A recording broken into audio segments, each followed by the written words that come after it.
É isso mesmo que você leu no título do nosso vídeo de hoje. Seu medo, ele pode fazer você entregar o seu maior talento, mas precisa de quê? Nesse sentido, precisa que você primeiro assuma que você tem medo, porque todo mundo tem. Por mais ridículo que seja, a gente tem medo. Principalmente porque medo é a nossa emoção primária, nossa emoção básica. Se o ser humano não fosse dotado de medo, a gente incorreria nas mais loucas situações todos os dias. Então, primeiro de tudo, é preciso que a gente admita que a gente sinta medo e sente medo. Só que a gente não para pensar. As emoções, elas funcionam de uma maneira tão dinâmica, de uma maneira tão rápida, de uma maneira tão automática, que você não para pensar por que que você está com medo, para que você está com medo, para que aquele medo está servindo para você. Ninguém para reparar nisso. E aí é que está o X da questão. Principalmente porque que medo tem a ver com talento? Van, acho que você, né, tá estudando muito, tá ficando meio pilhada. Como é que tá esse negócio aí? Não tem nada a ver. Você vai ver que conforme a gente vai seguir o raciocínio, vai fazer sentido para você. Principalmente porque o medo funciona como uma ferramenta de proteção.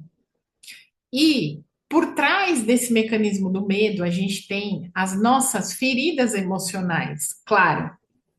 E por mais que você se ache uma pessoa bem resolvida, uma pessoa adulta, uma pessoa incrível, maravilhosa, você nem precisaria estar assistindo esse vídeo agora, principalmente porque você já sabe tudo. Brincadeira. É que você não se dá conta do quanto essas feridas emocionais entram e saem da nossa vida o tempo todo e criam situações emocionais, ou seja, que não são reais na maioria das vezes, mas que são sentidas verdadeiramente, porque a emoção ela vem para o corpo com esse acesso de eu sinto, eu percebo, e aí a gente tem que pensar que o mecanismo da emoção é esse, é o sentir, e quando a gente está com medo, a gente começa a ter no corpo manifestações desse medo, invariavelmente, é que a gente não percebe que o seu medo tá muitas e muitas vezes escondendo, ocultando, atrapalhando o seu melhor talento. Vamos, mas você está dizendo que o meu medo ele está me impedindo de fazer algo que eu realmente precisaria fazer? Na grande maioria das vezes, sim. Só que o, a descoberta, né? Trazendo uma palavra mais sensata, porque eu tinha pensado uma outra mais mirabolante.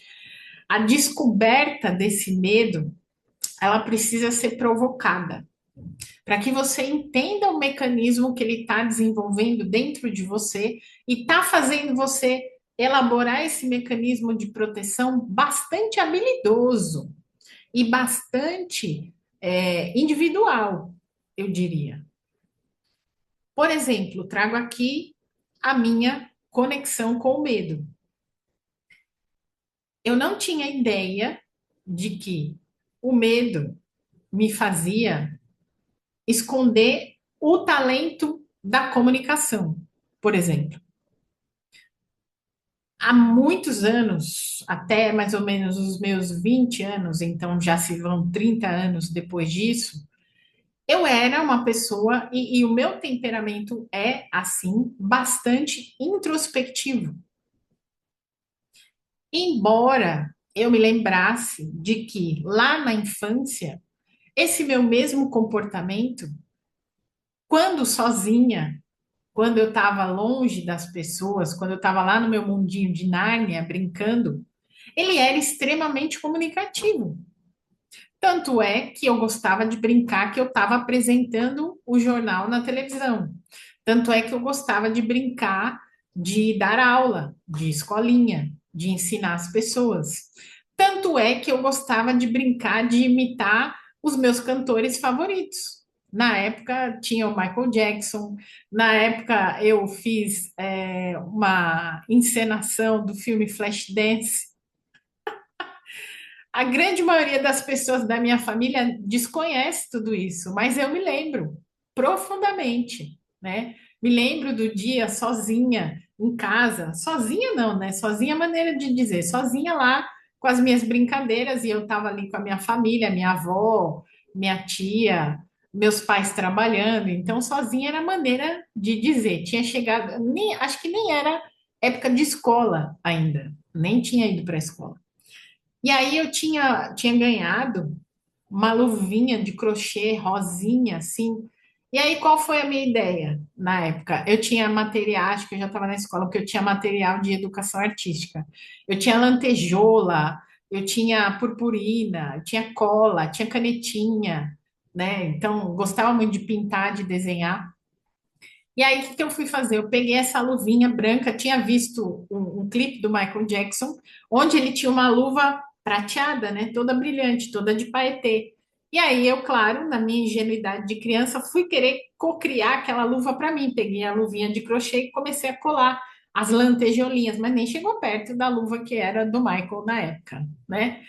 Mas por que que eu estou fazendo você refletir sobre isso, contando a minha história?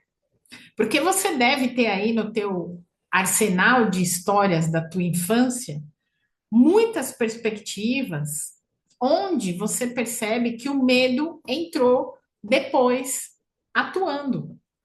Claro que não vai ser assim, né, um insight muito aberto, a não ser que você faça aí o teu processo de jornada de autoconhecimento, mas existe essa proteção do medo literalmente funcionando. Por quê? Porque o mecanismo do medo vai fazer a gente se proteger dessas feridas emocionais da infância.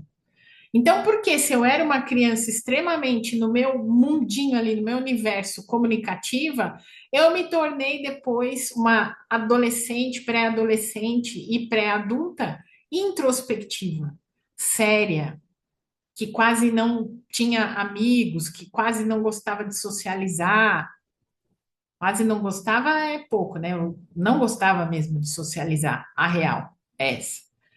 Então, eu estava me protegendo de uma série de negativas dentro das próprias relações que eu tinha construído. Muito por conta de uma mecânica onde eu, na minha psique, desenvolvi o entendimento de que as relações externas eram perigosas. E claro que só agora, com a psicanálise e a neurociência, eu entendo todo esse mecanismo de como ele funcionou até um certo tempo atrás para me proteger, para me autoproteger. Só que ao mesmo tempo que eu fui fazendo esse destrinchar dessa proteção, eu consegui enxergar o meu talento na comunicação. Onde eu chego aqui, onde eu vou lá nas outras redes sociais, onde eu vou numa empresa dar uma palestra, onde eu faço as sessões de mentoria. E eu consigo explicar para as pessoas de uma maneira leve, de uma maneira tranquila e até muitas vezes didática, coisas bastante complexas como o nosso funcionamento cerebral, químico, emocional e o quanto isso interfere na nossa vida no dia a dia. Então, ou seja, se eu não tivesse parado para me questionar a respeito desse medo, eu não saberia que eu tinha esse talento disponível para usar e auxiliar as pessoas, por exemplo, me tornando uma psicanalista depois de ter sido advogada. E até quando eu estava, me lembro muito bem, na faculdade de Direito, duas situações. Os meus amigos de turma, eles costumavam me chamar de autista, porque eu colocava o fone de ouvido e eu ficava num lugar da faculdade, né? Eu estudava aqui na Liberdade, na faculdade Damásio, e lá a gente tem um jardim onde tinha uma árvore gigantesca ali, tinha um banco para a gente sentar. Eu sentava ali, debaixo daquela árvore magnífica que eu sempre amei, ficava ali com o meu fone ouvindo música e não interagia com eles na hora do intervalo. E aí tinha um mais abusadinho lá, né? Que me chamava de autista, porque eu não ia com eles para o bar, porque eu não saía com eles da faculdade, eu ficava ali. Ao mesmo tempo que eu estava ali, eu estava absorvendo tudo aquilo que eu tinha aprendido durante a aula.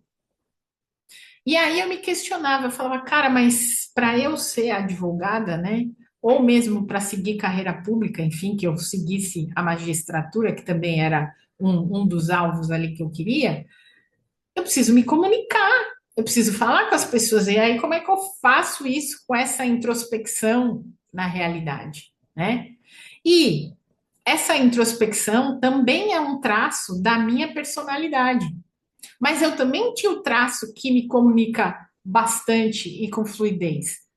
E o traço de comunicação é superior ao traço de introspecção. Mas por que que o traço de introspecção estava dominando? Esse exame de autoconsciência eu só consegui no meu processo de autoconhecimento. Então, muito provavelmente, você só vai enxergar as lacunas que esse medo está fazendo você enfrentar hoje quando você entrar no teu processo de autoconhecimento. Porque talvez fazendo análises frias assim da situação, você não consiga profundamente identificar. E aí já vou fazer o convite para você. Deixa aqui na descrição desse vídeo o acesso ao meu WhatsApp para a gente marcar uma sessão de diagnóstico e eu conseguir te auxiliar dentro desse seu processo de autoconhecimento com as ferramentas da terapia. E mais, se você quiser se aprofundar muito mais no teu aspecto emocional, também vale você ingressar na nossa mentoria 3, que já está com a turma em andamento, cuja nova turma de 2026 eu vou trazer ferramentas diferentes para essa turma, que vai, né, se conectar à turma que já está em andamento e vai aproveitar as aulas que já foram dadas com muitos itens imprescindíveis do aspecto de emoções, neurociência e de psicanálise, que são as vertentes aí que eu trabalho hoje. E o convite está aqui na descrição desse vídeo. Mas o que você precisa ter em mente ao final de toda essa reflexão?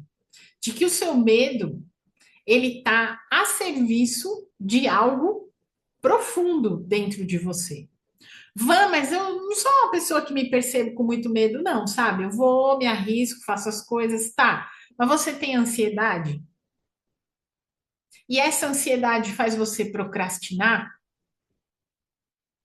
Se a sua resposta foi sim, para uma das duas situações ou para as duas, você tem medo sim. Você só não está sabendo dar nome aos bois. E você tem um medo muito profundo, atrapalhando você de fazer as coisas realmente como você poderia fazer.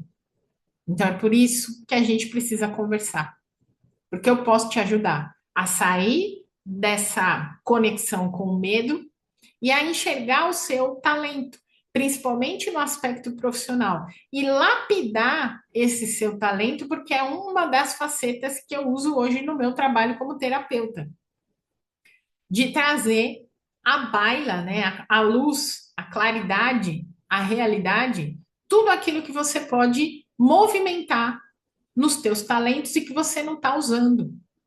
Porque você deve estar usando aí só 2% dos talentos, 5% dos talentos. E eu posso te auxiliar a usar muito mais do que isso. E se você trabalha numa empresa e você gostaria que eu fosse falar sobre emoções na sua empresa, para os seus colaboradores, para os seus colegas de trabalho, para a sua equipe, entre em contato também para a gente fazer esse agendamento, seja de uma palestra, seja de um treinamento, onde a gente vai olhar as emoções no ambiente organizacional, no ambiente profissional, porque elas também sofrem imensas alterações.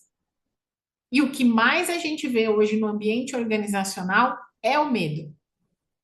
Medo de ser demitida, medo de não dar conta, medo de estar sendo insuficiente, medo de estar sendo mal interpretada, medo de que alguém puxe o tapete, até medo de incomodar a gente tem. dentro do ambiente organizacional, mas a gente não se dá conta. E esse medo de incomodar foi uma chave que eu recebi há pouquíssimos dias de uma cliente minha, num processo que a gente foi levantando aí durante as sessões. E ela me trouxe essa pérola. E ela está carregando esta pérola dentro do novo trabalho que ela começou a não tem nem menos de um mês, mas que vem de uma ferida emocional dela lá da infância, não é de agora. Mas ela carrega hoje como se essa ferida fosse extremamente presente. Então, em contribuição, né, a esse tema, a esse vídeo, ao nosso canal, compartilha com mais pessoas, se inscreve, ativa o sininho das notificações e principalmente deixe o seu joinha, porque o YouTube entende que esse conteúdo tem valor e entrega para mais pessoas a nossa mensagem. E eu queria dizer que eu sou muito grata pela sua presença aqui e vou continuar trazendo temas muito importantes, principalmente para a sua vida profissional. Um grande beijo e até o nosso próximo vídeo.